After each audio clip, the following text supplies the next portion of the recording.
Gloria a Dios, que Dios les bendiga mucho, queridos hermanos y amigos. La paz de nuestro Señor esté con ustedes. Estamos nuevamente para el estudio de Santiago, capítulo 1, versículo 26 y 27. Y queremos orar antes de comenzar. Quisiera, por favor, que incline su rostro. Oremos un momento. Padre amado, Padre Santo, te damos gracias por darnos el privilegio y la oportunidad de estar reunidos una vez más para poder, Señor, estar estudiando la Biblia a través de esta epístola de Santiago. Señor, te pedimos que hables a nuestra vida, a nuestro corazón. Danos una palabra de Dios que pueda fortalecernos, animarnos, levantarnos y podamos ver, Señor amado, con claridad las verdades de tu palabra. En el nombre de Jesús, Señor, te lo pedimos. Gracias, Señor. Amén y amén.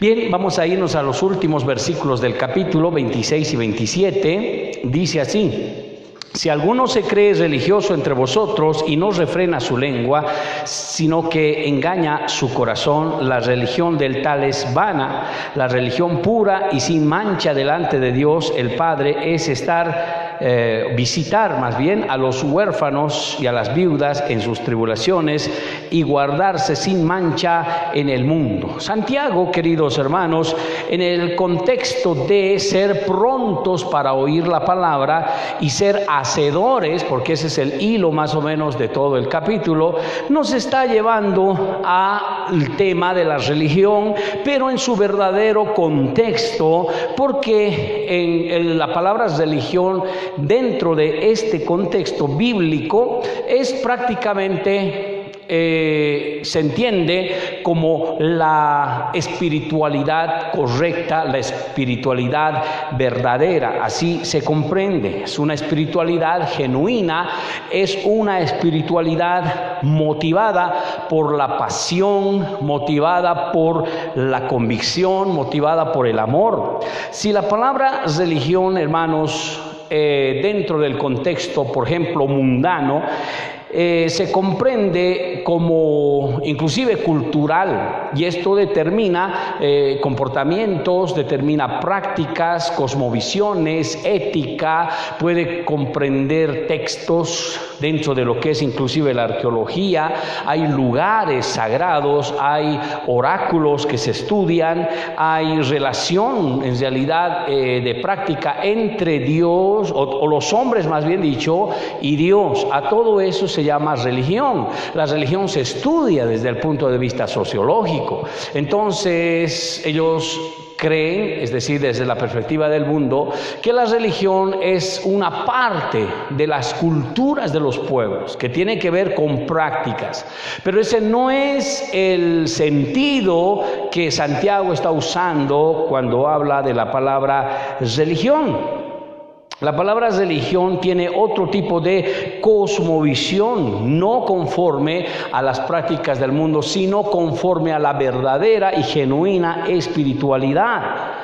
La palabra religión, por ejemplo, desde la perspectiva del mundo, se ha, digamos, definido como ligar, como amarrar, como aquellas prácticas que el hombre puede hacer para aferrarse a Dios.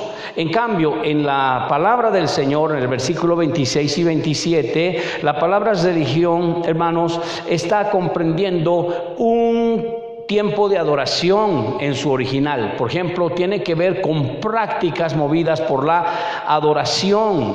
Uno tiene que sentir la presencia de Dios para recién actuar. Los textos, por ejemplo, griegos que utiliza esta palabra religión es dreskos o que sería estos dos versículos 26 y 27. Tiene que ver con que primero amo al Señor, primero adoro al Señor y entonces soy motivado a actuar, soy motivado a hacer algo en función de Él. No es por las prácticas que me acerco a Él, esta es la cosmovisión del mundo. Entonces lo que quiero es que ustedes definan bien estas dos cosmovisiones, espiritual cristiana y cultural mundana. Inclusive dentro de la cultura mundana encontramos la palabra griega daiseudemonia o daisematorios, que tiene que ver con esas prácticas que están presentes en el libro de los Hechos, capítulos 17, 22, y el libro de los Hechos 25, 19, cuando hacían referencia desde la perspectiva romana a las prácticas que los creyentes estaban haciendo. Miren, la cosmovisión es una palabra, por eso parecería ambigua. Por eso tenemos que tener mucho cuidado al interpretarla, porque hay personas con sentido mundano que pueden aplicar esta palabra, pero no se aplica eso. Lo que le quiero decir es que se aplica a otra cosmovisión cristiana, bíblica y espiritual. Bueno, si queda claro eso, es importante que nos vayamos por ese lado para interpretar este pasaje del versículo 26. Dice, una vez más leamos por favor el versículo 26, si alguno se cree religioso entre vosotros, en otras palabras, si alguno se cree espiritual dentro de vosotros, ese sería en el contexto cristiano para su interpretación. El 27 sería, luego la verdadera espiritualidad es la que provoca las visitaciones a los huérfanos, a las viudas en sus tribulaciones. Entonces, primera cosa que quisiera que comprendan es contextualizar la palabra religión en su verdadera connotación cristiana, evangélica, espiritual. Ahora, en segundo lugar, queridos hermanos, existen tres evidencias de esa verdadera espiritualidad. Tres evidencias que muestran en este pasaje de cómo ser un verdadero cristiano, se podría decir, espiritual. ¿Cuál es la primera? Primera, dominio propio. Dice el versículo 26, si alguno se cree religioso entre vosotros y no refrena su lengua, sino que engaña en su corazón, la religión del tal es vana. ¿Cuándo la religión es vana? Cuando la persona se cree religioso, pero no refrena su lengua. Al parecer, todo tiene que ver con controlar, más bien dicho, la lengua. Parecería que no tiene relación, pero la Biblia lo dice. ¿Cuál sería la evidencia del verdadero cristiano? Controlar sus palabras, controlar su vocabulario, refrenar su lengua. Es la facultad del creyente maduro, del creyente perfecto. En el capítulo 3, versículo 2, dice Santiago, pero todos ofendemos muchas veces, y si alguno no ofende en palabras, este es varón perfecto. Mire que todo tiene que ver con la lengua. La carta de presentación de un verdadero cristiano está en su lengua. Eso está diciendo Santiago, está definiéndolo así. No es mi espiritualidad, no es que yo vaya a las viudas, no es que vaya a los huérfanos, no es que cante, toque, dance, no es que predique inclusive, o pueda hacer alguna cosa dentro de la iglesia. Todo tiene que ver con la lengua, hermanos. Una verdadera práctica cristiana tiene que ver, hermanos, con todo lo que saca de su boca. No tiene que ver con la liturgia, con la, digamos, práctica, con el servicio, con lo que podemos hacer algo en el nombre de Dios. Tiene que ver con las palabras. Razón, la Biblia dice que por tus palabras serás juzgado, por tus palabras serás condenado. La pregunta es, ¿cómo respondemos nosotros frente a un insulto, por ejemplo? Frente a una provocación, frente a un desafío. ¿Cuáles son las palabras? Define si somos o no creyentes, hermanos. ¿Cómo contestamos, hermanos? Cuando nos tratan, por ejemplo, con rigor, cuando nos tratan con presión en el trabajo o cuando nos tratan con dureza. ¿Cómo reaccionamos? ¿Qué palabras salen de nuestra boca? Define mi cristiandad. Eso es lo que está diciendo Santiago. Y esto también se aplica, por supuesto, a lo que puede ser Isaías capítulo 29, versículo 13, cuando dice así la palabra de Dios: Isaías 29:13. Dice pues el Señor: porque este pueblo se acerca a mí con su boca y con sus labios me honra, pero su corazón está lejos de mí y su temor no es más que un mandamiento de hombres que les ha sido enseñado. Las palabras estaban allí, pero el corazón estaba lejos. Y entonces la consecuencia de esto es que el temor ya no es a Dios, el temor es a los hombres. Uno guarda las apariencias, se cuida delante de los hombres y procura vivir una vida en apariencia, en doble personalidad. Pero en el fondo uno sabe que esto no es real. Porque el Espíritu Santo da testimonio a nuestro espíritu de que somos verdaderos hijos de Dios. El libro de 2 Corintios, capítulo 5, versículo 12, dice así: no nos recomendamos pues otra vez a vosotros, sino que os damos ocasión de gloriarnos por nosotros, para que tengáis con qué responder a los que se glorían en las apariencias y no en el corazón. Puede pasar eso en nuestra vida, es toda una falsedad. Es una apariencia, es vivir un drama, es actuar, pero no es vivir con verdad y realidad. Este tipo de acciones, hermanos, son engañosas. Por eso dice el libro de Santiago, capítulo 1, versículo 26, si alguno se cree religioso entre vosotros y no refrena su lengua, sino que engaña en su corazón, la religión del tal es vana, vacía, hueca. Ese es el resultado de una persona que no ha domado su lengua. Ahora, dentro de lo que es la religión, hermanos, y en su práctica, en la fe, la lengua no debe ser libre. A veces los que exigen más son los que menos practican. Hay personas, hay iglesias, hay denominaciones que llegan a exigir demasiado a los miembros, pero en sí, en el fondo, no practican.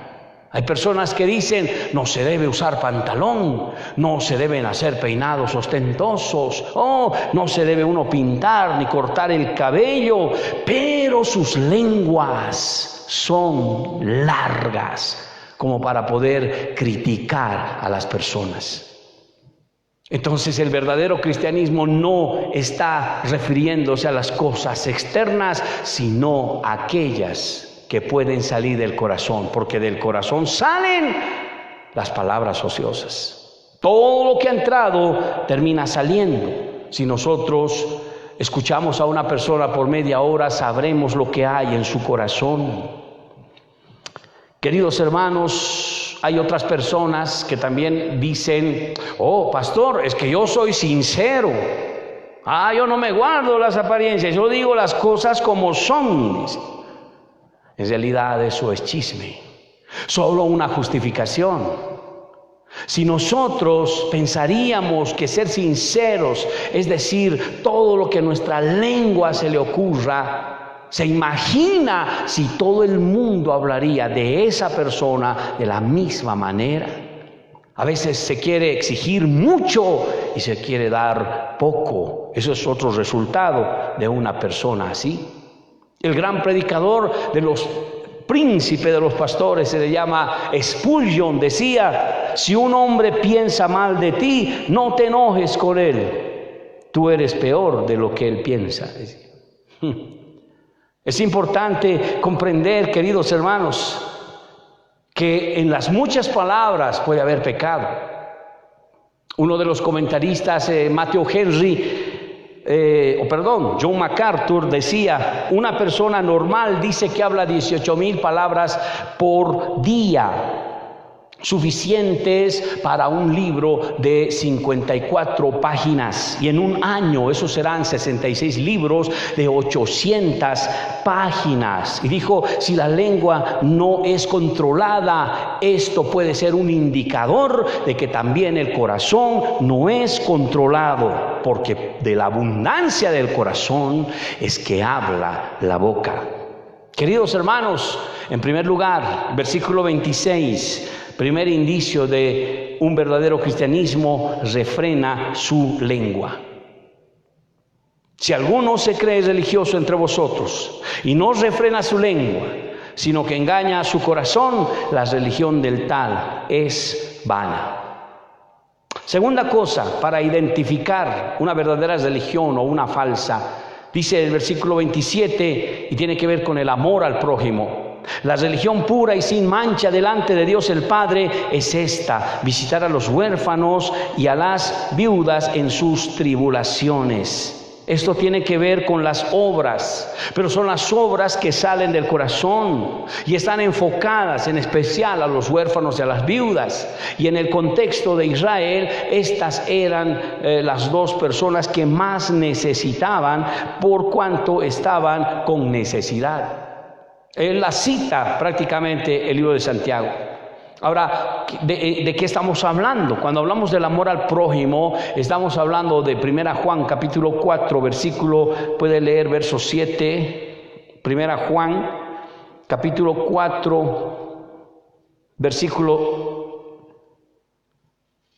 7, dice así: amados, amémonos unos a otros, porque el amor es de Dios. Todo aquel que ama es nacido de Dios y conoce a Dios.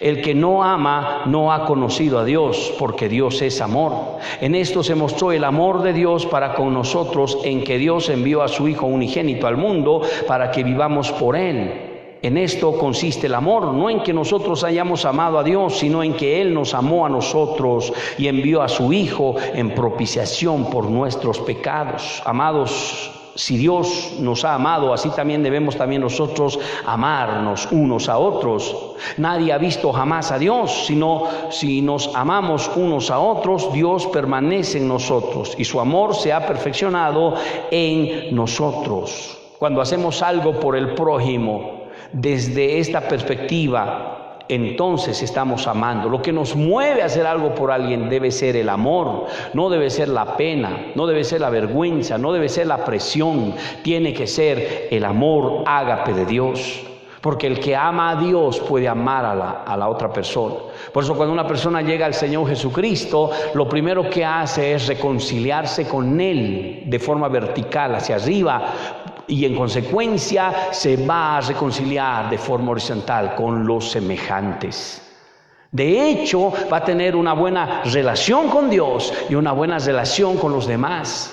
Y es el amor que va a motivarlos a hacer algo por los demás. Como por ejemplo cuando Jesús contó la parábola del buen samaritano, de qué manera el sacerdote y el levita se pasaron de largo viendo la necesidad de una persona, porque el servicio estaba por sobre la necesidad. Y entonces viene un samaritano que se ocupa de la necesidad, venda las heridas, le lleva a un lugar para que lo curen y paga por ello. Jesús pregunta, ¿cuál de los tres hizo lo correcto? Y todos dijeron el samaritano, y Jesús dijo, entonces vayan y hagan lo mismo. Movidos por misericordia, dice que este samaritano fue movido a misericordia. Eso es ser movido al amor, eso es ser movido a la compasión, porque la relación con Dios está por sobre cualquier cosa. La palabra de Dios en el libro de Mateo 25:41 dice: entonces dirá también a los de su izquierda: apartaos de mí, malditos, al fuego eterno preparado para el diablo y sus ángeles, porque tuve hambre y no me disteis de comer, tuve sed y no me disteis de beber, fui forastero y no me recogisteis, estuve desnudo y no me cubristeis, enfermo en la cárcel y no me visitasteis.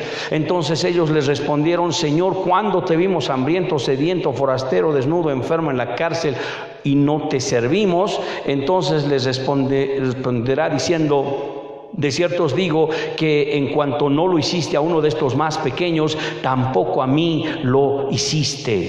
E irán estos al castigo eterno y los justos a la vida eterna, la salvación. Por eso Santiago es impresionante cuando nos habla de la verdadera espiritualidad, que tiene que ver con la boca, con la lengua en primer lugar, y con la práctica del amor. Son condiciones para entrar al cielo. Así como pueden también invalidar nuestro propósito, abortar nuestro propósito e ir a la condenación, hermanos.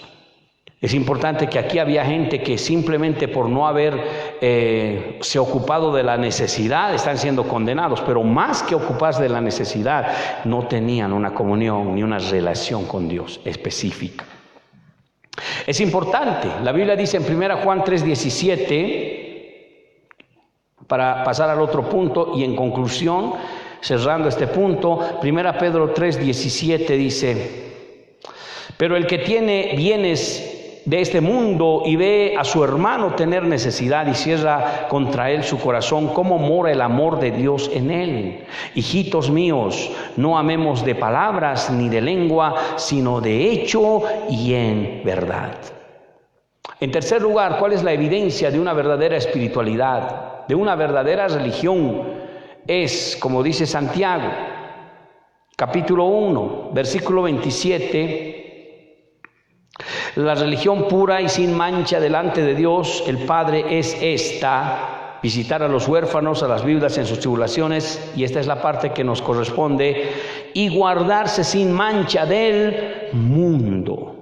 Y esto tiene que ver con ir en contra del mundo. Ahora, ¿qué es el mundo? El mundo, hermanos, es un sistema. Es un sistema con ideas, con pensamientos, con filosofías, con construcciones mentales, con doctrinas de demonios, con ideologías. Es el mundo. La palabra mundo tiene que ver con cosmos, y cosmos es apariencia, es maquillaje. Y es tremendo porque es necesario que el creyente defina bien su situación, porque debe guardarse sin mancha de los asedios del mundo. Eso está diciendo, de esos sistemas que están por allí, ¿no? Y como a manera de tentación, el creyente tiene que guardarse en santidad, hermanos. Dice Spurgeon en uno de sus textos, el cristiano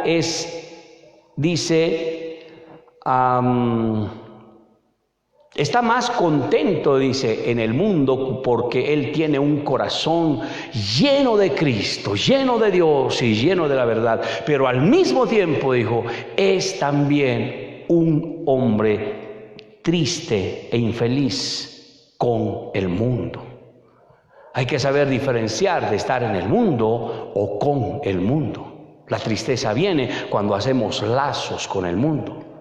Pero el gozo y la alegría viene cuando defines bien qué es el mundo. El mundo, hermanos, es influyente y por eso puede hacer que perdamos nuestra santidad y nos manchemos, porque al parecer el mundo nos mancha.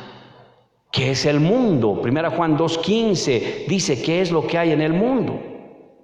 Y dice la Biblia en 1 Juan 2:15: no améis al mundo, ni las cosas que están en el mundo. Si alguno ama al mundo, el amor del Padre no está en él. Porque todo lo que hay en el mundo, ¿y qué es lo que hay?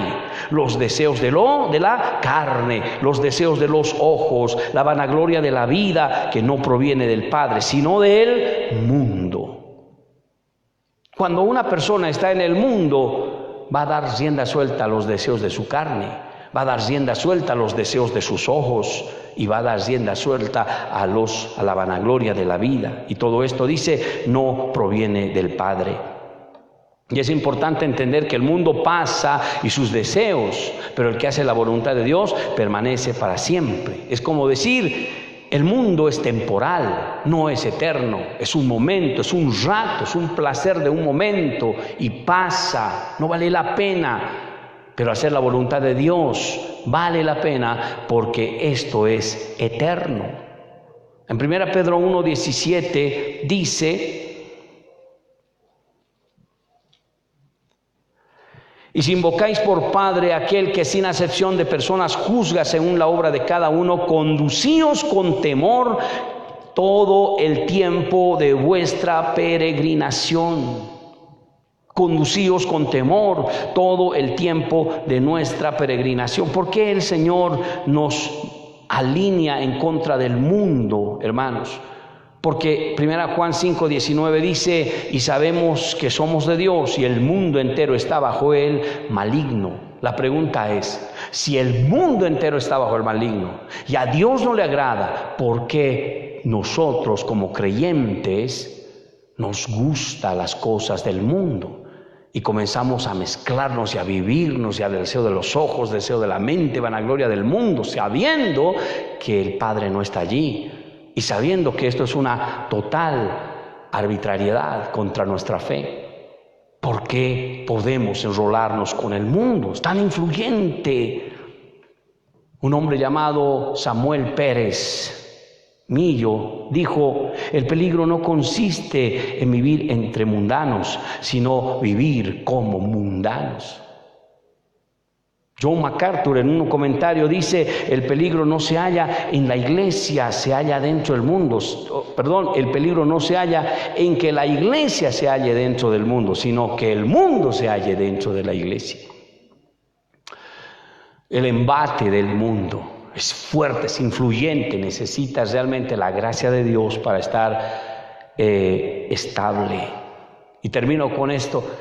También Spurgeon dijo al respecto: nunca hubo tiempos buenos en los que la iglesia y el mundo estuvieron unidos en matrimonio. Mientras más diferentes es la iglesia del mundo en sus prácticas, es más verdadero su testimonio por Cristo contra el pecado.